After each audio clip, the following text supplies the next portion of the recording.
우리 말씀 보겠습니다. 귀한 찬양 감사합니다.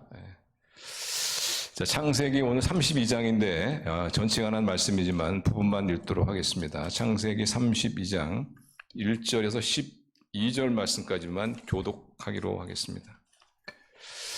자, 하나님의 계시의 말씀 교독하겠습니다. 1절 제가 먼저 읽겠습니다. 야곱이 길을 가는데 하나님의 사자들이 그를 만난지라.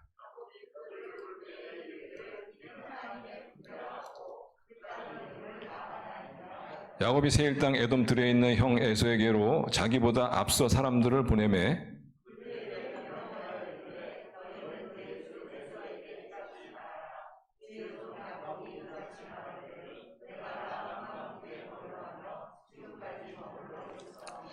내게 소와 나귀와 양떼와 노비가 있으므로 사람을 보내어 내 주께 알리고 내 주께 은혜 받기를 원하나이다 하라 하였더니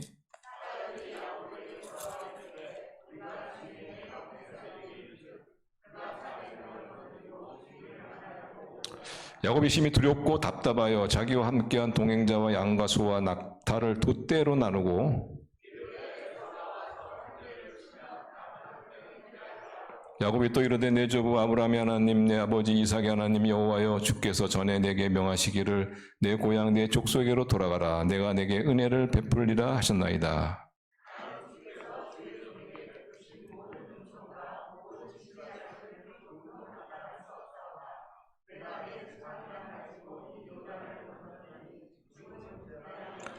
내가 주께 간구하노니 내 형의 손에서 에서의 손에서 나를 건져내시옵소서. 내가 그를 두려워함은 그가 와서 나와 내 처자들을 칠까 겁이 나기 때문이니이다.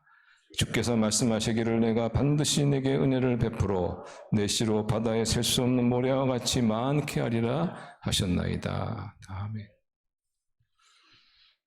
인생이 뭐냐 여기에 대해서 아마 우리 성도님들 나름대로 어떤 생각을 가지고 계실 것입니다. 어떤 분은 인생은 뭐 나그네 끼다 이런 분도 있고, 근데 저는 인생 그러면 가장 사실 저한테 와닿는 거는 인생은 연속곡이다 하는 거. 그렇다고 제가 연속곡을 보는 그런 사람이 아닙니다. 저는 연속곡을 안 좋아합니다. 저는 동물의 왕국 이런 거 좀 좋아하는데 연속 같은 거 별로 안 좋아해요. 근데 어쨌든 간에 연속곡이다 이렇게 많이 이제 표현을 하는데 왜 인생이 연속곡이다? 연속곡의 특징이 뭡니까? 문제 연속이죠. 문제 연속.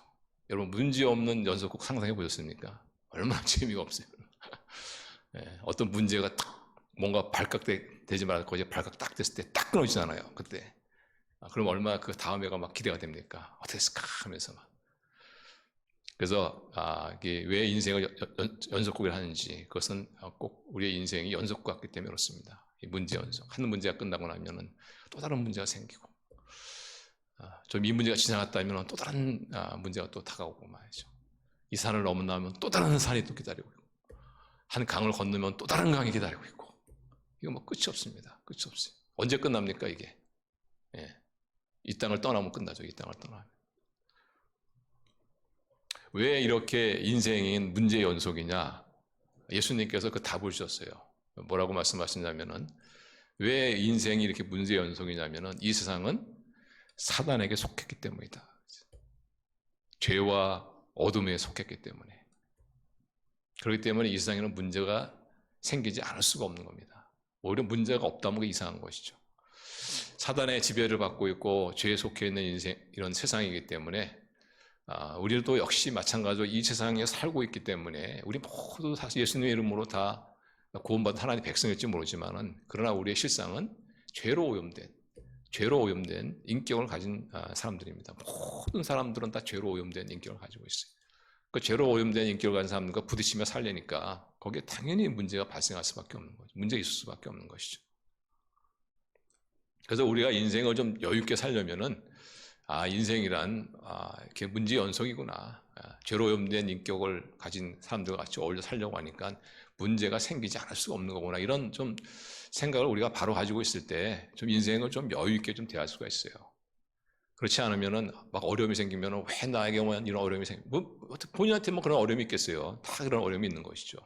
어떤 사람은 그 어려움보다 몇 배나 되는 더 큰 어려움을 겪고 있을 수도 있는 분이고.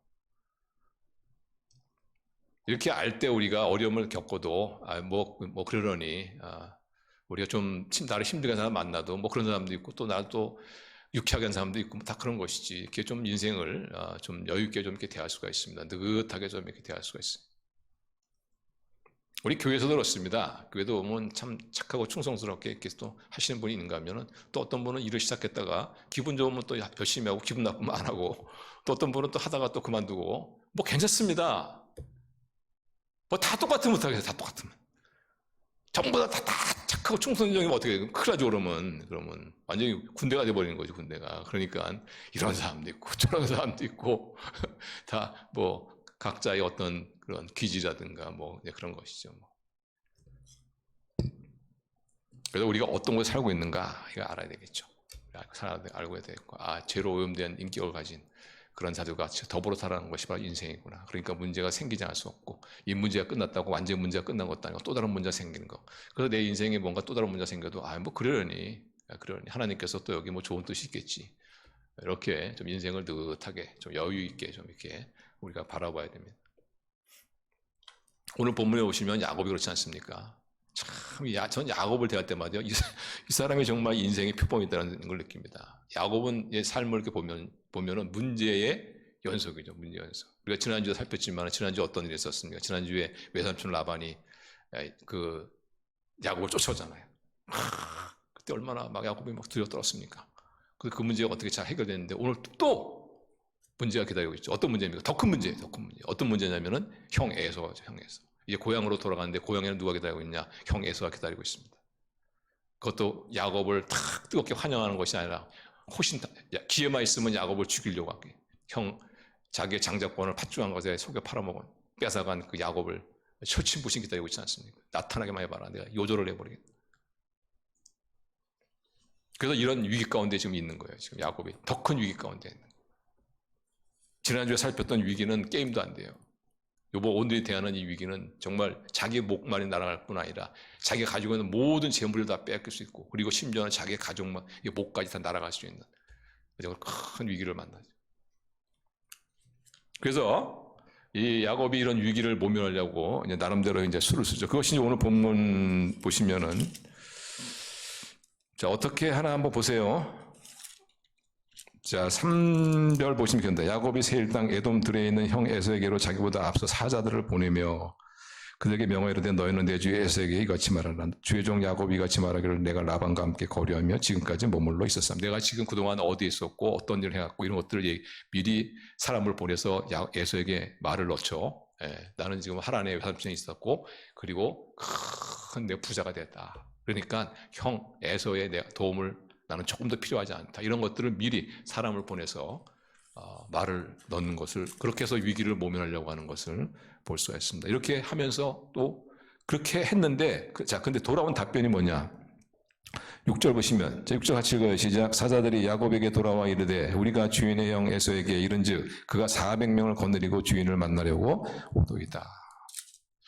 잘 되겠지 했는데 돌아와서 사람들이 전하는 얘기가 뭐냐면 형 에서가 당신을 기다리는데 400명의 군대들이 이끌고 당신을 만나기를 원합니다 하는 이야기를 듣고 그냥 정말 그때 에서의 얼굴을 상상하면 에서의 얼굴이 하였을 것 같아요. 완전히 쫄아가지고 이제 400명 죽었구나 이제. 그러면서 그가 어떻게 내가 이 위기를 내가 넘겨야 되겠다 이러면서 또 나름대로 또 머리를 돌리죠. 그러면서 이제 그가 이제 위기를 이렇게 극복하려는 이런 모습이 나옵니다. 그래서 우리가 이런 큰 위기를 만났을 때 위기를 어떻게 모면하려고 하는가 하는 이 야곱의 모습을 통해서 우리 또한 우리가 어떻게, 인생은 연속극이니까, 인생은 문제의 연속이니까 작은 문제든 큰 문제든 우리가 인생에서 이런 문제를 만났을 때 우리가 어떻게 이 문제를 극복할 수 있냐, 어떻게 이 문제를 대해야 되느냐 하는 중요한 그런 말씀을 우리가 봤습니다. 야곱을 통해서 우리가 배웁니다. 첫 번째, 우리가 인생에서 위기를 만나면은 이 위기를 어떻게 대해야 되느냐 하면은 자신을 의지하면 안 됩니다. 자신을 의지하면 안 돼요. 근데 제가 결론적으로 말씀드리면은 우리가 인생에서 어떤 위기를 만나든 간에 그 위기를 대하는 방법은 심플합니다. 아주 심플해요. 따라하겠습니다. 나를 의지하지 말고 하나님을 의지하자. 끝. 이게 다예요. 너무너무 단순해서 좀 이상하죠, 그죠? 근데 여기에 우리의 인생의 모든 문제를 극복하는 해답이 이겁니다. 해답이. 내 자신을 의지하지 말고 하나님만 의지해서는 안 돼요. 하나님만 의지해서는 안 되고 내 자신을 의지하지 말아야 돼. 내 자신을 의지하지 말고 하나님만을 의지해야 된다는 거예요. 하나님만. 왜 내 자신을 의지하지 말아야 되느냐? 내 자신을 의지하게 되면 야곱처럼 됩니다. 야곱은 자신을 의지했잖아요. 자신의 꾀를 의지했잖아요. 자신의 경험을 의지했잖아요. 자신의 잘 돌아가는 머리를 의지하지 않았습니까? 그래서 그 머리를 돌려가지고 그가 나름대로 위기를 넘기려고 했는데 그렇게 해서 위기를 넘기지도 못했을 뿐더러 설사 위기를 넘긴다 할지라도 야곱은 많은 것을 잃어버려요. 위기는 넘길지 모르지만 많은 축복을 잃어버립니다. 하나님의 받은 축복을 많이 잃어버립니다. 그 야곱이 그 꾀가 뭐예요? 사람들을 그룹으로 나누고 그래서 한 그룹을 치면 다른 그룹으로 도망갈 수 있도록 또 그 사람들을 보내서 뭐 낙타라든가 소라든가 양 이런 것들을 선물로 이렇게 보내지 않습니까? 근데 사실상 이 낙타라든가 양이라든가 이 모든 것들은 누가 주신 겁니까? 하나님 주신 것이잖아요. 하나님 주신 것. 근데 야곱이 자기 나름대로 이 꾀를 가지고 위기를 모면하면서 그것을 형의 마음을 달래게 하기 위해서 준 것인데 사실상 그걸 빼앗기는 거죠. 상실하는 거죠. 하나님의 그 축복을 상실하는 것이죠. 이때 야곱이 형 에서에게 주려고 했던 짐승수가 몇 마리가 되냐면은 어떤 분이 계산을 했는데 580마리. 그 당시에 낙타라든가 뭐 양이라든가 소가 얼마인지 모르겠어요. 그러나 그 당시에 그게 값이 만만치 않았을 겁니다. 고깃값만 생각해도 굉장했을 것 같아요. 그런데 이걸 580마리. 그러니까 어마어마한 양이죠. 근데 이 어마어마한 이 양이 다 뭐냐? 하나님께 받은 축복이거든요. 근데 야곱이 이 위기를 모면하면서 자기의 머리, 자기 꾀를 쓰면서 결국은 그 위기도 모면하지 못하고 결국은 자기 하나님께 받은 축복도 다 잃어버리는.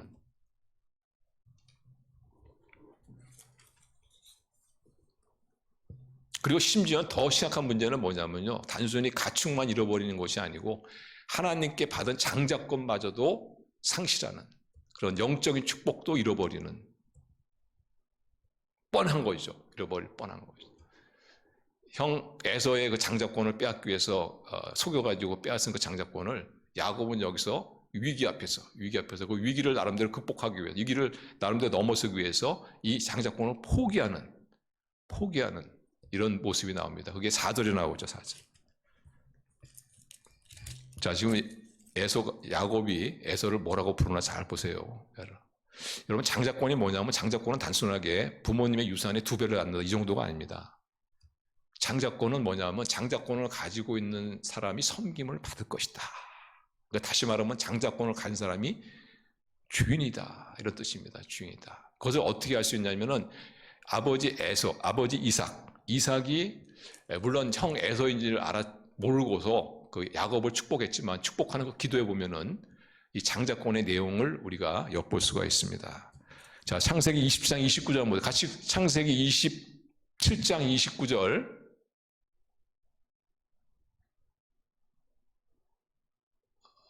예.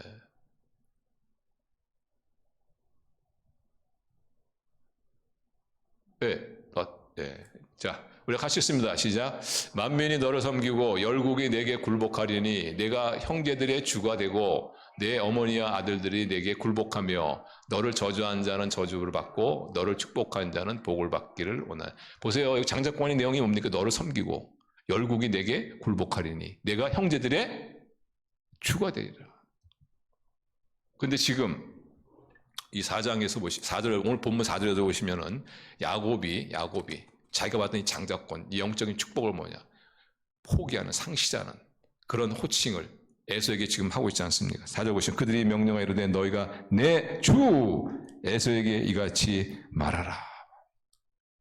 하나님께서 이 장자권의 축복을 자기한테 주셨는데 자기 나름대로 위기를 극복한다고 꾀를 쓰면서 이 장자권의 축복마저도 잃어버리는 그런 노를 우리가 범할 수가 있다는 것입니다. 그래서 우리가 어떤 위기를 만나면은 물론 뭐 내 경험이라든가 내 생각, 나의 어떤 좋은 머리 돌아가는 거 뭐 이런 걸 가지고 그것을 위기를 넘길 수 보지만은 그러나 위기를 넘기는 것도 완전하지도 않을 뿐더러 또한 하나님께 받은 물적인 영적인 축복도 상실할 수 있다. 그래서 하나님께서 사람을 의지하지 말고 하나님 나를 의지해야 된다 이렇게 자꾸 말씀하시는 거예요. 어떤 분은 하나님 인간을 의지하지 말라, 인간을 의지하지 말라 이러니까 어떤 식으로 이것을 해석하냐면은 그렇지 뭐 내가 하나님을 믿는데 좀 하나님 마치 좀 봐드리는 식으로 뭐 인간을 의지하면 안 되고 하나님 의지해야지 뭐 이렇게 생각하는 사람도 있고 말이죠. 어떤 분은 그렇지 인간은 의지할 존재가 못 돼 이러면서 말이죠. 그러니까 하나님께서 의지하지 말라고 그랬지. 이 정도로만 생각하시는 분이 있어요. 그 정도보다 훨씬 더 많은 뜻이 있습니다. 그것은 뭐냐? 우리가 내 자신을 의지했을 때 많은 것을 잃어버린다. 많은 것을 잃어버린다. 어떤 장사하는 분이 있는데 이분이 큰 장사에 어려움이 생겼어요. 그래서 이 어려움을 갖다 극복하기 위해서 막 코너에 몰리니까 막 수단과 방법을 안 가립니다. 자기 남대로 막 머리를 돌립니다. 그래서 요것만 그냥 적당히 좀 물건값도 좀 속이고 이래가지고 그걸 넘기려고 하고 또 자금이 딸리니까 그 고리대공업자 그 조폭에 서 운영되는 고리대공업자들하고 손을 잡으면서 그만 돈을 빌려다 쓰고 이렇게 되면 어떻게 됐습니까? 그때는 넘어갈지 모르지만 그러나 물건을 속여 판다는 그 가책에 시달리며 살 수밖에 없는 것이고 또한 이제는 그 고리대공업자하고 이게 연관되었으니까 이거 쉽게 끊어지지도 않잖아요. 계속 거기에 시달리게 돼요. 더 많은 것을 잃어버린다. 직장생활도 마찬가지죠. 직장 남들은 승진하는데 자기는 승진을 못하면 좀 초조하지 않습니까? 이러다가 내가 나고자 되는 것은 아닌가, 내가 매장되는 것은 아닌가. 이러다 보니까 수단과 방법을 가리지 않게 되고 그래서 남이 해놓은 것을 갖다 자기의 공로로 싹 이렇게 돌리기도 하고 또 뭐 문제가 있으면은 자기 부하 직원 책임으로 돌리기도 하고 탓하기도 하고 또 나와 라이벌 관계에 있는 어떤 사람들 이런 사람들에게 부정적인 얘기도 하고 그렇게 되면 어떻게 되겠어요? 뭐 승진이 할 수 있겠죠. 어쩌면 빠른 시일 내에 초고속에 승진할 수도 있겠죠. 그러나 아마 굉장히 외로운 인생을 살 수밖에 없는 것이죠. 힘 있는 사람에게는 비굴하고 힘없는 자들은 착취하고 이용하고 이런 사람들을 누가 좋아하겠습니까? 정말 그 사람이 위기를 만났을 때 다 등을 돌리는 것이죠.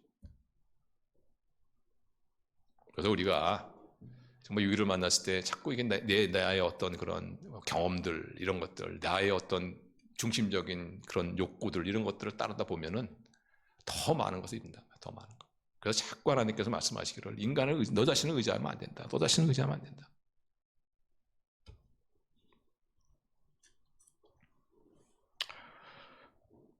우리가 우리의 진짜 모습을 우리가 언제 합니까? 우리의 진짜 모습은 우리가 뭐 좋을 때 몰라요, 사실. 우리의 진짜 모습을 언제 우리가 볼 수 있냐면 위기 때 볼 수 있어요, 위기 때. 제가 과거에 바둑을 좀 뒀었는데 제 아는 분이에요. 제 친구도 아니고 좀 아는 분하고 바둑을 뒀어요. 근데 그분이 굉장히 나이스한 분이세요. 그래서 이제 뭐 바둑을 딱 두는데 조금 몰리니까 그냥 나이스한 건 없어지고 막 그냥 너무 무서워 막 놓고 말이죠 막 그냥 무서워가지고 말이죠. 제가 아주 오래전 얘기지만 제가 그 미국의 신학교에서 공부할 때 제가 그 너무너무 심취하니까 이제 탁구를 좀 이렇게 쳤었는데 그때 탁구 치다 거기는 이제 다 국제 학생들이 많으니까 그때 파키스탄에 온 애하고 이제 탁구를 쳤어요.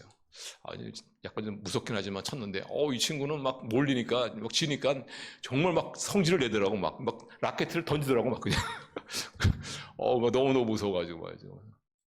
그때부터 제가 좀 이렇게 파키스탄 사람에 대해서 인상이 별로 안 좋아 제가 너무 무서워 그 사람들은 너무 막 다혈질에 막 그냥 혈기가 막 있는 것 같아. 그래서 막 무서워가지고 지금도 좀 그런 것 같아요. 그런 거 보면 저도 그렇습니다. 나의 진짜 모습은 위기 때 나타나. 그래서 딱 위기 때 보면 어떤 사람은 위기를 딱 당하잖아요. 뭐 더 사나워진 사람이 있어요. 그분은 원래 본성이 사나운 분이에요. 어떤 분이 위기를 당하면은 자꾸 이렇게 핑계를 대는 거예요. 원래 그분이 그런 분이에요, 사실상. 자기 진짜 모습은 위기 때 나타나는데, 근데 위기 때 나타나는 우리의 모습이 그렇게 좋은 모습이 아닙니다, 사실상. 그래서 우리가 위기를 당했을 때 우리의 모습을 따르게 되면은, 우리 자신을 따르게 되면은 잃는 게 더 많은 거예요. 그래서 하나님께서 말씀하시기를 내 자신을 의지하지 말라. 자꾸 이런 말씀하시는 거예요. 단순히 나를 좀 봐줘서 나를 좀 의지하라 이런 말씀이 아니고요. 인간이 정말 무력하기 때문에 의지하지 말라 이런 뜻도 있지만은 한 걸음 더 나가서 하나님께서 내 자신을 의지하면은 네가 위기 때 만나는 네 본성을 따르게 되면은 그러면은 너는 많은 손해를 본다. 사실상 야곱은 여기서 위기를 당했지만은 자신을 의지할 필요가 없어요. 이렇게 막 두려워하고 막 이럴 필요가 없습니다. 왜냐하면은 하나님께서 야곱에게 약속한 것이 계속 약속한 것이 뭐냐면 내가 너와 함께 하겠다는 것이었거든요. 베델에서도 내가 너와 함께 하겠다. 내가 너를 여기 돌아오기까지 내가 너와 함께 하겠다 약속하셨고, 또 오늘 본문에도 보시면 하나님이 또 야곱에게 약속하시잖아요. 본문 1절 보시면 야곱이 길을 가는데 하나님의 사자들이 그를 만난지라. 2절 야곱이 그들을 볼 때 이르기를 이는 하나님의 군대라고 그 땅 이름을 마하나임이라 했더라. 하나님께서 여기서도 천사를 보내셔서 내가 너와 함께 하겠다는 것을 보이셨는데, 그럼 야곱이 뭘 두려워합니까? 하나님이 함께 하시면. 괜히 두려워가지고 말이죠. 그냥 자기의 어떤 본성을 따르고 자기의 어떤 꾀를 따르고 이러면서 그런 하나님의 축복, 특히 장자권의 축복을 갖다가 상실하는 그런 더 큰 위기를 초래하지 않습니까? 우리는 이거보다 더 큰 약속이 있잖아요. 마태복음 28장 20절 보시면 이런 더 큰 약속, 우리 같이 읽습니다. 시작. 내가 너에게 분부한 모든 것을 가르쳐 지키게 하라. 볼지어다 내가 세상 끝날까지 너희와 항상 함께 있으리라 하시니. 여러분 믿습니까? 네. 세상 끝날 때까지 주님이 나와 함께 하시지. 이런 말씀을 의지해서 우리가 위기를 만나면 나의 안 좋은 본성이 나오게 되어 있어요. 그 본성을 따르게 되면 우리는 많은 것을 잃어버립니다. 그것을 여러분이 꼭 기억하시고, 인생의 어떤 크고 작은 문제를 만나든 간에 여러분 자신을 의지하지 마시길 바랍니다. 의지하지 마시기를 바랍니다. 그리고 누구를 의지해야 됩니까? 그렇죠. 뭐 목사가 할 말이 뭐 곱게 되겠습니까? 하나님을 의지해. 해답이다, 이게 해답. 근데 하나님만 의지하는 것, 이게 해답은 아니에요. 나를 의지하지 말고 하나님을 의지해야 한다. 해답이죠. 근데 참 우리는 이상하게도 이렇게 참 심플한데 참 이렇게 이걸 이래도 잘 못 사는 경우가 있어요. 나를 의지하지 말고 하나님을 의지해야 된다. 다 아는데. 근데 정말 문제를 만나면 여러분 나를 의지하지 않고 하나님을 의지합니까? 의지하는 분도 있지만은, 그러나 우리의 경위를 보면 대다수가 여전히 또 나를 의지하고 있는, 하나님을 의지하지 못하는 것을 볼 수가 있습니다. 왜 하나님을 의지하지 못할까? 왜 하나님을 의지하지 못할까? 하나님을 의지하는 것이 뭔지를 몰라서 그런 수도 있는 것 같아요. 하나님을 의지하라. 뭐 이야기는 많이 들었는데, 말은 많이 들었는데, 근데 구체적으로 하나님을 의지하는 게 도대체 뭐냐? 하나님을 의지하기 위해서는 첫째로, 하나님을 의지하기 위해서는 첫째로 하나님을 의지하기로 결단해야 합니다. 따라하겠습니다. 하나님을 의지하기 위해서는 하나님을 의지하기로 결단해야 한다. 결단하셔야 돼. 어떤 문제 생기면은 이제 이 문제가 있으니까 이 문제에 대해서 나의 본성이 튀어나오겠지. 그러면 그 본성을 따르면 안 돼. 나를 의지하면 안 돼. 내가 하나님을 의지해야 돼. 내가 하나님을 바라봐야 돼. 라고 하나님을 의지하기로 딱 마음을 먹으셔야 돼. 그게 하나님을 의지하는 첫 번째입니다. 그렇지 않으면요, 우리는 100% 위기 가운데 나타나는 나의 모습, 그 모습을 따르게 되어 있어요.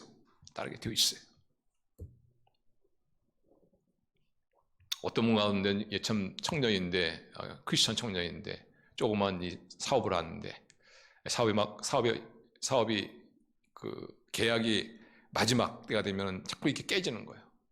그때 한 번 또 계약도 깨졌어. 이렇게 너무 막 힘들고 진짜 어떻게, 그래서 막 전화를 걸어서 알아봤더니 라이벌 비슷한 그런 일을 하는 사람인데 농간이었다는 걸 깨달은 거예요. 너무 속상하고 억울하고 그래가지고 그래서 이 사람한테 전화하고 저 사람한테 전화하고 막 정신없이 막. 나중에 생각해보니까 자기가 크리스찬이 나갔는데 한 번도 기도를 안 한 거예요, 하나님 앞에. 근데 우리가 이런 청년을 뭐라고 할 수 없는 이유가 뭐냐? 다 우리가 그래요. 다 우리가 그래. 그래서 우리가 어떻게 해요? 하나님을 믿기 위해서는, 의지하기 위해서는 하나님을 의지하기로 결심해야 되는 거예요.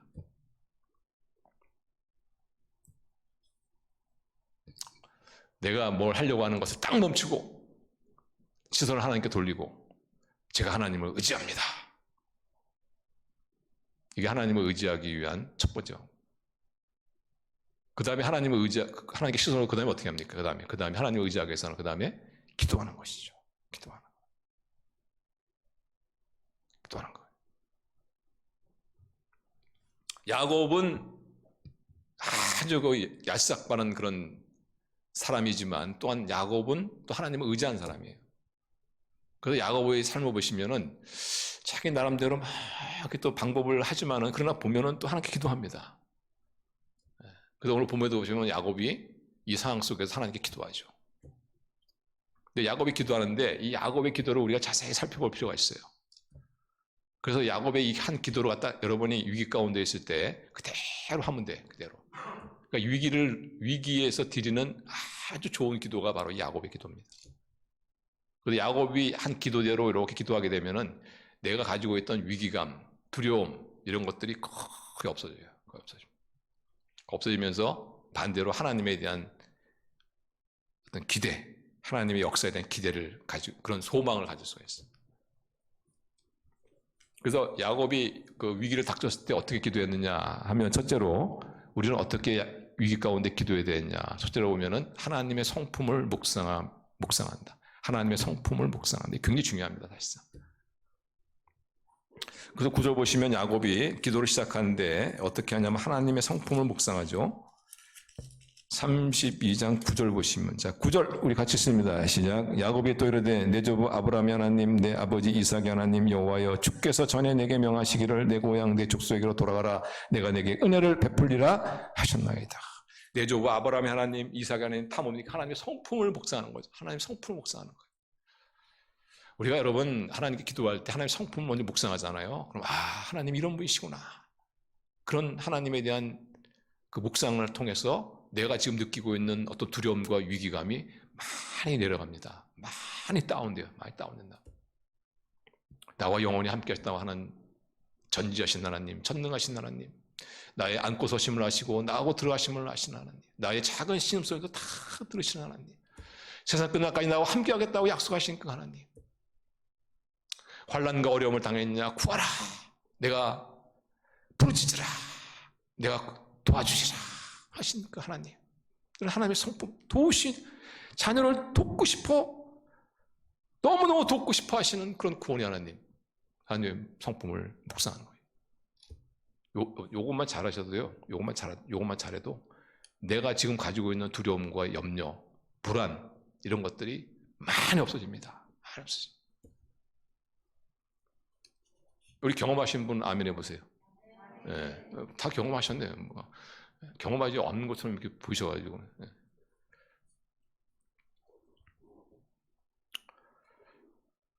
그래서 우리의 공중에 참새 한 마리도 하나님의 허락 없이 떨어진 일이 없이 우리의 머리털을 다 헤리고 계시니까 하나님, 나의 마음의 생각마저도 다 하시니까 하나님, 그 하나님의 성품을 이렇게 묵상하는 겁니다. 그리고 두 번째 우리가 기도할 때 어떻게 되냐면은 하나님의 은혜를 인정하는 것이 중요합니다. 하나님의 은혜를 따라가겠습니다. 하나님의 은혜를 인정한다. 지금 야곱이 10절에 보시면 하나님의 은혜를 인정하죠. 10절 보시면 나는 주께서 주의 종에게 베푸신 모든 은총, 하나님 제가 가지고 있는 이 모든 것이 다 하나님께서 나에게 베푸신 것입니다. 하나님의 모든 은총입니다. 하나님의 은혜를 인정하지 않습니까? 여러분, 하나님의 은혜를 인정하지 않는 기도는 그거는요, 하나님의 은혜를 인정하는 것이 없는 기도는 사실 간구가 아닙니다. 간구가 아니고 그것이 뭐냐? 원망이에요, 원망. 하나님의 은혜를 인정하는 것이 없으면요, 반드시 그 기도는 원망으로 갈 수밖에 없어요. 원망으로. 하나님께서 나에게 해준 게 아무것도 없는데, 그럼 당연히 원망. 그런데 하나님, 그래도 제가 하나님께 제가 그래도 나름대로 신앙생활 하려고 애를 쓰고, 제가 주일날 그래도 열심히 지키려고 애를 쓰고, 제가 그래도 교회 있으면 좀 봉사하려고 애를 썼는데, 그런데 하나님, 제가 어떻게 이런 일이 너한테 바로 일어날 수가 있습니까? 그런 사람들은 왜 그런지 아세요? 하나님께 받은 은혜를 전혀 기억하지 못한다. 만일 거기서 상황에서 하나님의 은혜를 기억한다면, 인정한다면 어떻게 그런 얘기 할 수 있습니까? 그래서 하나님의 은혜를 인정한 것이 없는 분은 다 그 기도는 원망으로 갈 수밖에 없어요. 여러분, 하나님은 간구에 응답하시지 원망에 응답하신 분이 아니라는 것을 믿으시길 바랍니다. 하나님은 원망에 응답하신 분이 아니에요. 그래서 우리가 하나님께 받은 은혜를 인정하는 것 굉장히 중요합니다.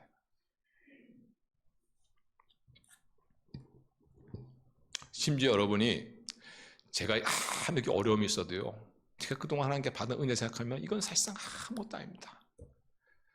하나님, 제가 가지고 있는 모든 것이 다 하나님의 은혜였습니다. 하나님 다 걷어가셔줬습니다. 이 정도까지 나오시잖아요? 그러면 이제 끝난 거예요, 사실. 그러면 거기까지 나가면 끝난 거예요. 그 다음부터 다 안 나가셔도 돼. 다 해결됩니다. 다 해결돼. 하나님의 은혜를 인정하라. 하나님의 은혜를 인정하는 단계까지 나가면요, 내 안에 있는 어떤 염려나 초조함, 불안 이런 것들이 많이 없어져요. 그 다음에 우리가 기도하면서 가야 되는 것이 뭐냐면은 감사하는 것이죠. 감사. 그래서 야곱이 10절 후반절에 보시면 이렇게 말하잖아요. 내가 내 지팡이만 가지고 요단을 건넜더니 지금은 두 때나 이루었나이다. 이게 무슨 말입니까? 감사하는 것이죠. 내가 달랑 이 지팡이 하나 들고 내가 요단을 건너갔는데, 내가 요단을 다시 건너올 때는 내가 이 많은 때를, 많은 재산을 잊은 것이 다 하나님이었습니다. 하나님께 감사하지 않습니까? 정말 이 감사를, 이런 위기 때 감사하는 단계까지 나가게 되면은 사실 그 안에 있는 두려움이라든가 어떤 불안감 이런 것들 다 없어집니다. 사실 다 없어져요. 정말 마음으로 감사할 때 되면요, 내 안에 있는 초조나 이런 것들이 다 없어져요. 사실 깨끗하게 없어져.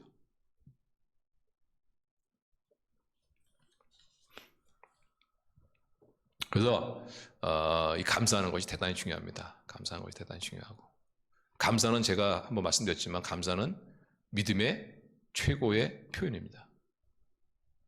하나님은 믿음을 통해서 역사하시죠. 그래서 우리가 감사라는 믿음의 최고의 표현을 통해서 하나님은 역사하신단 말이에요. 제가 뭐 부족한 거는 많은데 하나 좀 잘하는 거예요. 그게 뭐냐면 감사 잘하지. 감사. 저는 어려운 일이 생기잖아요. 그럼 하나님, 정말 어려운 일이 생기면 옛날에는, 과거에는 그냥 의지적 감사를 했어요. 의지적으로. 하나님 그래도 하나님 은혜가 있을 줄 믿습니다. 하나님 감사합니다. 이렇게 의지적으로만 감사했어요. 근데 이게 좀 습관이 되다 보니까 이제는 어려움이 있어도 정말 내 마음 가운데 뭔가 이 소망이 있어서 하나님 감사합니다. 요 감사까지 나오면은 이제 내 안에 있는 불안과 두려움, 초조 이런 것들 싹 없어집니다. 싹 없어져. 그 다음에 우리가 기도할 때 뭘 기도하냐면 하나님의 약속의 말씀을 붙들고 기도하는 것이죠. 자, 이 약속의 말씀을 붙들고 기도하면 그 다음에 하나님께 감사함으로써 내 안에 있는 위기감, 두려움 이런 것들이 싹 없어지고, 또 하나님의 약속의 말씀을 붙들고 기도함으로써 그 다음부터는 어떤 마음이 드냐면 소망이 듭니다. 하나님께서 이 약속의 말씀처럼 반드시 이 약속의 말씀을 나한테 이루어 주실 것이라는 소망이다. 지금 야곱이 어떻게 해요? 약속의 말씀 붙들게 되는 거예요. 12절 보시면, 12절 하실 거예요. 12절 시작. 주께서 말씀하시기를 내가 반드시 내게 은혜를 베풀어 내 씨로 바다에 셀 수 없는 모래와 같이 많게 하리라. 이것이 하나님의 약속이에요. 이 약속의 말씀 붙들고 지금 야곱이 기도하고 있는 겁니다. 그때 야곱의 가슴이 어떻겠어요? 그 지금 큰 위기 가운데 있지만 그 위기로 말미암아 어떤 두려움은 싹 없어버리고 이제 약속의 말씀 붙들고 기도할 때 그 마음 가운데는 소망이 들어요. 소망이. 이 하나님의 약속의 하나님은 하나님 반드시 이룰 것이다. 그 단순히 이 위기에 대한 두려움을 넘어서서 우리 안에 확신과 소망을 가지려면 반드시 어떻게 해요? 약속의 말씀을 붙들고 기도할 수 있어야 돼요. 어떤 사람이 약속의 말씀을 붙들고 기도할 수 있습니까? 약속을 많이 하는 사람이겠지. 약속을 우리가 많이 하려면 어떻게 하겠습니까? 약속의 말씀을 많이 읽어야죠. 하나님 말씀을. 그리고 암송해야 돼요. 암송. 그래서 성경 암송하는 사람들이 보면은 약속의 위기 가운데 강합니다. 위기 잘 넘겨요. 위기를 잘 넘기면 위기가 기회가 돼버려. 그게 바로 성경 말씀의 파워예요. 파워. 약속의 말씀의 파워입니다.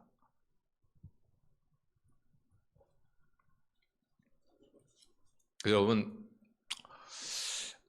자꾸 성경을 암송하세요. 이렇게 암송할 수 있는 건 자꾸 암송하시고, 그게 위기 가운데 힘을 씁니다. 엄청난 힘을 씁니다. 내 마음에 소망을 준다.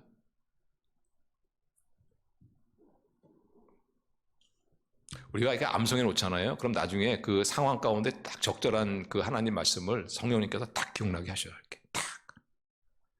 그때 그 말씀 붙들고 기도하는 겁니다. 하나님 이렇게 약속하시지 않습니까? 그러면은 이제 위기가 이제 기회가 되는 거죠. 위기가 기회. 그래서 우리 성도님들 위기를 당했을 때 우리가 어떻게 위기를 극복하느냐? 내 자신을 의지하지 말고 하나님을 의지해야 된다. 하나님을 의지. 하나님을 의지하려면 어떻게 하라고요? 하나님을 의지하기로 결정하셔야 합니다. 그리고 기도하셔야 돼요. 기도. 하나님의 성품을 묵상하면서 기도하고, 하나님의 은혜를 인정하면서 기도하고, 하나님께 감사하며 기도하고, 하나님의 약속의 말씀을 붙들고 기도하고, 그리고 마지막으로 하나님을 의지하기 위해서는 따라갔습니다. 내 자아가 깨져야 한다. 그러니까 하나님을 의지하기 위해서는 하나님을 의지하기로 결정하고, 그리고 기도하고, 그리고 내 자아가 깨져야 한다. 지금 야복강 강가에서 야곱이 지금 누구와 막 씨름하지, 격투하잖아요. 그죠? 막 격투를 막 싸움을 씨름을 하고 있습니다. 근데 야곱이 처음에는 이 씨름하는 대상을 에서 형이 보낸 자객으로 알았던 것 같아요. 근데 한참 씨름하다 보니까 좀 이상해. 이분이, 내가 씨름한 이분이 하나님이 아니신가? 이런 생각이 딱 드는 거예요. 그러면서 그 생각이 굳어진 거죠. 이분이 하나님이다. 어떻게 할 수 있냐면 야곱이 하나님에게만 요구할 수 있는 것을 야곱이 요구하죠. 그래서 32장 26절 보시면 이렇게 말하죠. 그가 이르되 날이 세려하니 나로 가게 하라. 야곱이 이르되 당신이 내게 축복하지 않으면 가게 하지 아니겠나이다. 축복은 하나님만이 할 수 있는 건데 이것을 요구하는 거 보니까 야곱은 영적으로 이제 깨달은 거죠. 내가 지금 씨름하고 있는 사람, 이분이 하나님이다. 근데 이게 하나님이라는 것을 우리가 어느 정도 아시는 것이 뭐냐면 하나님을 본 사람은 다 죽습니다. 그래서 지금 야곱이 지금 때가 언제냐면 한밤중이거든요. 한밤중에. 그러니까 야곱은 시점하면서 누군지 모르는 거예요. 볼 수가 없는 거예요. 그리고 이분이 떠난 때가 언제냐면 동이 해가 뜨기 전에 떠났어요. 그러니까 이런 걸 보면은 야곱이 씨름한 사람이 하나님이구나 하는 것을 우리가 알 수 있죠. 그래서 자, 이분이 떠난 때가 언제? 이 31절 보세요. 그가 분이를 지날 때 해가 돋았고, 그러니까 해가 뜨기 전에, 그러니까 껌껌해져서 해가 뜨기 전에 야곱과 씨름하다가 떠난 이분이 누구냐? 하나님이시다. 근데 하나님께서 야곱과 씨름하면서 어떤 부분을 다뤘냐면은 야곱의 자아를 깨버린 겁니다.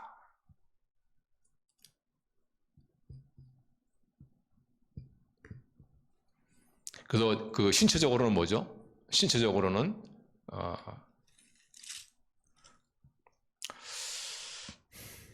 25절 보시면 25절 보시면 그가 자기가 야곱을 이기지 못함을 보고 그의 야곱의 허벅지 관절을 침해해. 야곱의 허벅지 관절이 그 사람과 씨름할 때 어긋났더라. 근데 이것이 사실상 허벅지 관절이 이것이 영구적인 데미지냐는 것은 잘 모르겠어요. 아닌 것 같아요, 생각에는. 나중에 이 이후로 계속 야곱이 쩔뚝거렸느냐, 그건 아닌 것 같아요. 그러니까 이 부분에 있어서는 하나님께서 이 부분을 친 거죠. 근데 친 이유가 뭐냐면은 야곱의 자아를 깨기 위한 거예요. 야곱의 자아를 깨기 위해. 근데 야곱의 자아가 깨짐으로 말미암아 사실상 야곱이 생각했던 위기는 더 이상 위기가 아니었어요. 자, 이후에 야곱이 다리를 절면서 형 에서를 만나지 않습니까? 몇십 년 만에 보는 동생인데 멀리서 오는 그 야곱이 초라한 모습으로 다리를 쩔뚝쩔뚝거리고 오는 거예요. 그때 에서 형의 마음이 어땠습니까? 그가 가지고 있던 그동안의 분노는 다 녹아버린 것이죠. 연민의 마음이 생겨, 연민의 마음. 그래서 이 자아가 깨짐으로 말미암아 문제가 싹 해결됐어요. 근데 하나님께서 육체만이 깬 것이 아니고 하나님께서 성품마저 깨십니다. 속사람마저.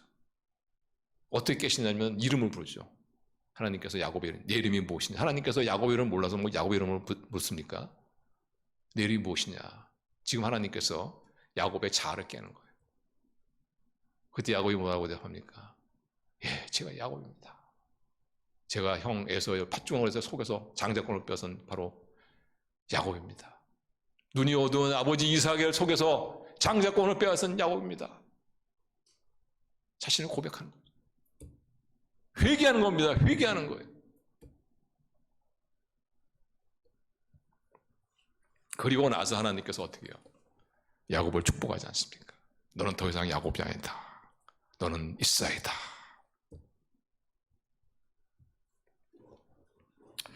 야곱에게 있어서 이 야복강에서 하나님과 씨름한 것은 그의 인생에 있어 완전한 새로운 전환점입니다. 그건 놀라운 사건이에요. 그래서 이 야복강 사건으로 인해 가지고 그 마을의 이름들이 막 생기죠. 2절 보시면 마하나임이라고 얘기하고 있고, 그 다음에 31절 보시면 분이엘 이렇게 또 이름이 바뀌고, 심지어는 이스라엘 사람들은 이 야복강 사건을 통해 가지고 힘줄을 더 이상 먹지 않습니다. 힘줄을. 그만큼 이 야복강이 하나님과 씨름한 사건은 놀라운 사건이죠. 그 인생의 대전환점이었어요. 근데 그 이유가 뭐냐면은 자기의 자아가 깨졌기 때문에, 자기의 자아를 깨므로써 말미암아 하나님께서 이 위기를 극복하게 하십니다. 그래서 우리도 생각을 해야 됩니다. 우리가 어떤 위기를 당했을 때 계속 기도함에도 불구하고 이 위기가 자꾸 반복되어지고 해결되지 않는다면 생각해야 돼요.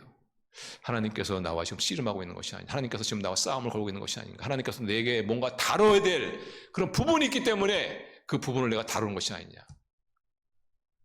그때 내가 다뤄야 될 그런 부분을 하나님께 인정하고, 맞습니다. 제가 야곱입니다. 제가 사기꾼입니다. 저는 교만한 자입니다. 저는 세상을 너무나 사랑하는 자입니다. 라고 회개하고 고백함으로 말미암아 하나님께서 새롭게 하신다. 그걸 통해서 하나님께서 어떻게 해요? 위기를 기회로 바꿔요. 위기를 기회로 바꿔요.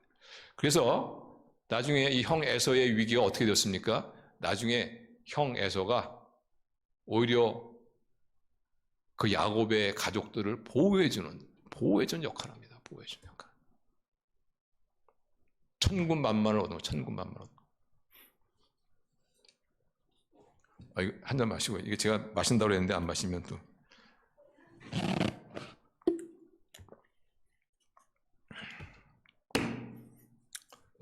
자, 물 한 잔 마셨으니까 이제 또 시작하겠습니다. 다 끝났습니다. 예. 우리 성도님들, 우리 인생은 드라마다. 그것을 여러분 다 아시죠? 예. 어떤 위기를, 어려움을 만나더라도 여러분 자신 의지하지 마시고 하나님 꼭 의지하시길 바랍니다. 그래서